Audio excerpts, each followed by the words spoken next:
Kilala ang San Pablo sa kanyang mga tanawin. Kilala ang San Pablo sa kanyang mayamang kasaysayan. Ngunit bukod dito, ang San Pablo ay isang lungsod na marunong gawing sining ang sariling pagkakakilanlan.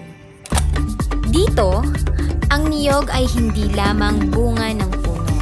Ito ay kabuhayan, pagkamalikhain at bahagi ng ating pagkatao.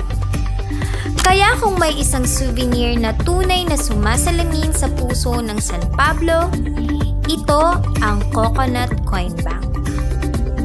Bawat Coconut Coin Bank ay nagsisimula sa sipag ng ating mga magniniyog. Sa bawat niyog na kanilang inaani, isang pamilya ang nabibigyan ng kabuhayan. At sa bawat bungang inaalay ng kalikasan, isang bagong likha ang nagsisimulang mabuo. Sa kamay ng ating mga handicraft makers, ang simpleng baon ng niyog ay nagiging isang obra. Nag-start ang Samot-Sari Handicraft noong November 25, 2013. Yung mga best product namin, sa totoo lang, galing yan ng tourism. Para kaming nag-product dev sa kanila. Pag naman nagpe-present kami sa kanila, nagugustuhan naman nila. Kasi dami ng coco. Coco shell. Sabi ko, coin bank naman naisip namin. Lagi namang laging pag may product kami, lagi naka-mindset sa amin yung functionable. Kasi mas gusto namin na hindi lang basta siya naka-display. Pwede siyang magamit. Pamula doon, kahit walang hand paint, nabibili naman. So madami nag-o-order. Hindi lang siguro 1,000. Marami. Marami. Primary customer namin ay Villa Escudero, tapos tourism, DTI, tsaka isa sa 7 Lakes na Pandin Lake na malapit sa amin. Tsaka nakakaabot na siya ng ibang bansa. Ang US tsaka Taiwan. Mula sa isang likas na material, nabubuo ang isang souvenir na tangan ng kultura, kasaysayan at husay ng mga San Pableño. Na-inspire kami na ito yung i-promote dahil ang kultura naman ng Pilipino mag-impok at lahat ng bata noon ay tinuturuan ng mga magulang na mag-ipon sa isang alkansya. Marami namang coconut dito sa lungsod ng San Pablo, makakatulong po tayo sa komunidad at instead na ito ay maitapon, magagawa natin ng isang house decor or isang coin bank na naisishare ang ating Filipino culture sa pag-iipon ng pera. Ngunit higit pa sa isang souvenir, ito rin ay isang canvas ng pagkamalikhain. Sa bawat kulay at bawat guhit, nabibigyan ng pagkakataon ng mga estudyante at kabataang may talento sa sining na ipakita ang kanilang husay. So it is a collaboration of the OCTO, Office of the City Tourism Officer, and the Department of Education, so Felix Amantes Senior High School. We talk about the project, and we are very lucky that they give our students an opportunity to do this project.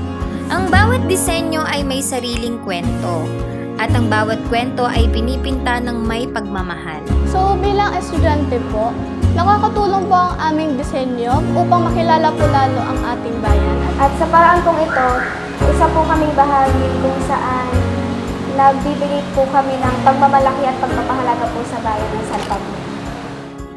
At bago tuluyang mabuo ang bawat Coconut Coin Bank, may isang detalyeng nagbibigay rito ng mas malalim na kahulugan. Ang makukulay na clayfish. Maliit man sa paningin, ngunit sa gisag ng isa pang yaman ng San Pablo. Kasi tuwang-tuwa ako na itong niyog na coin saver ay nakasabit sa parang lambat. So naaalala ko dito yung ating fisher folk na may lambat na ganito. Kaya naisip kong gawan siya na maliliit na clay na isda na isasabit bilang pag-alala sa ating mga fisher folk sa ating lakes. Habang ang iba ay lumilikha gamit ang pintura, ang ating mga mananahi naman ang nagbibigay ng huling haplos ng pag-aalaga. Sa bawat tahi, nadaragdagan ang halaga ng bawat produktong inuuwi. Inisip namin na baka naman yung mga mananahe may suggest na pwedeng i-decorate. So ito naman yung idea nila para maging makulay. Yung mga tela naman, yung mga ritaso sa mga mananahe, ang dami nating mga mananahe din sa palengke na pwede rin magkaroon ng participation sa pagde-decorate nitong lagayan ng coin bank natin. Ang nakakatuwa, yung mga couturier natin, may ibang version din. Talagang parang nangyari, decorate your own coin bank. So natutuwa kami na maraming community ang naging involved dito sa isang simpleng coin bank lang. Na maraming tao na naging interesado na pagandahin yung simpleng coin bank, and yet na po-promote din natin yung pagbabalik ulit na mag-ipon tayo sa isang alkansya. Well, maganda na ito yung ma-promote ng San Pablo na isang coconut coin bank dahil makikita na talaga ang San Pablo ay namuhay sa isang coconut industry. That's why we have Coco Festival. Ang bawat coconut coin bank na inyong inuuwi ay hindi lamang isang souvenir. Ito ay suporta sa malikhaing komunidad ng San Pablo. Sapagkat ang pinakamagandang souvenir ay hindi lamang bagay na naiuwi. Ito ay kwentong naibabahagi. Kwento ng sipag, kwento ng sining, kwento ng pagkakaisa.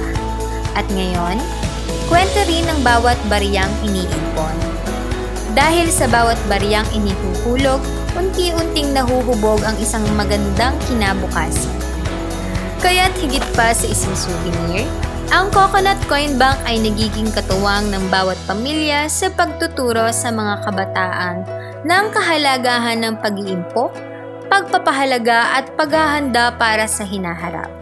At ang bawat Coconut Coin Bank ay kwento ng bawat San Pablenyong bumubuo rito.